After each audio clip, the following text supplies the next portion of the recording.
It may utilize the mix of action and humor that now defines the Marvel movie formula, but Black Panther refuses to blend into the crowd of superhero films.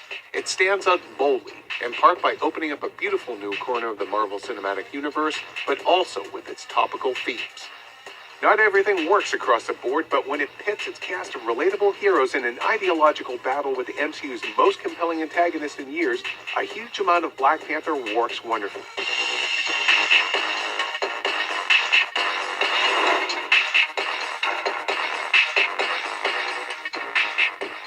For a film that touches on very real topics, you might expect Black Panther to be a solemn affair. Some parts are, but it's also an entertaining adventure film with many laugh-out-loud moments and a distinctive visual style. It's a testament to director co-writer Ryan Coogler's skill that he juggles all these elements without his film ending up tonally inconsistent. What's perhaps most unusual about the character of Black Panther here is that he's a superhero largely looking to maintain the status quo. That's a rare thing in a genre where an objective-driven quest is usually a fundamental part of the story. T'Challa's journey here, and the larger theme at play in the film, is a tried-and-true Marvel chestnut. With great power comes great responsibility. If you have the means to help and protect others, do you have a moral obligation to do so? It's my responsibility to make sure that Wakanda doesn't fall into the hands of a person like you. So much of that theme is brought to light thanks to Michael B. Jordan's striking turn as Killmonger.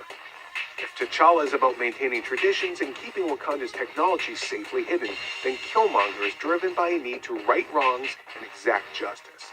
The best villains are said to be the ones the audience can sympathize with, and Killmonger certainly fits that bill.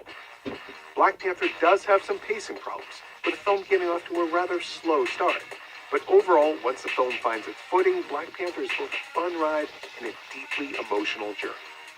As for the supporting cast, Letitia Wright steals the show as Shuri, who's not just a tech genius, but also a kid sister capable of cutting her older brother down to size with a well-timed barb.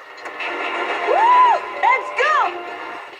Likewise, Denai Guerrera stands out as Okoye, the head of T'Challa's royal guard, the Dora Milaje. Lupita Nyong'o brings T'Challa's former flame Nakia to life with grace that lends her character an independence from T'Challa's royal orbit. However, it's disappointing that Angela Bassett isn't quite as well utilized as T'Challa's mother, Ramonda. Meanwhile, Winston Duke stands out as the defiant M'Baku, while Forrest Whitaker wisely underplays elder statesman Zuri. One actor who does get to chew some scenery is Andy Serkis as the unhinged arms dealer Ulysses Klaue. Martin Freeman acquits himself fine as CIA agent Everett Ross, even though it's debatable whether his character was ultimately necessary. In terms of art and production design and costuming, Black Panther is both a visual feast and a cultural celebration. The one aspect of the film's aesthetic that isn't as consistently excellent are its visual effects. The Wakandan tech is cool and fun, but the actual shots of Panther and Killmonger in action are sometimes way too cartoony. As for Wakanda itself, it proves a sumptuous and engrossing example of cinematic world building. In just a few sequences set here, Wakanda already seems like a more lived-in and indispensable part of the MCU than Asgard ever quite did. I already can't wait to see what's in store for Wakanda next. Black Panther delivers the goods as an adventure film, a political statement, and a cultural celebration. It shakes off a sluggish start thanks to a memorable cast of characters going up against Marvel's best realized villain in almost a decade. Some of the vibrance is drained by cartoonish visual effects, but the emotional weight of its themes and the cast's compelling performances ultimately keep the film on track. Overall, Black Panther is an exciting step forward for the MCU.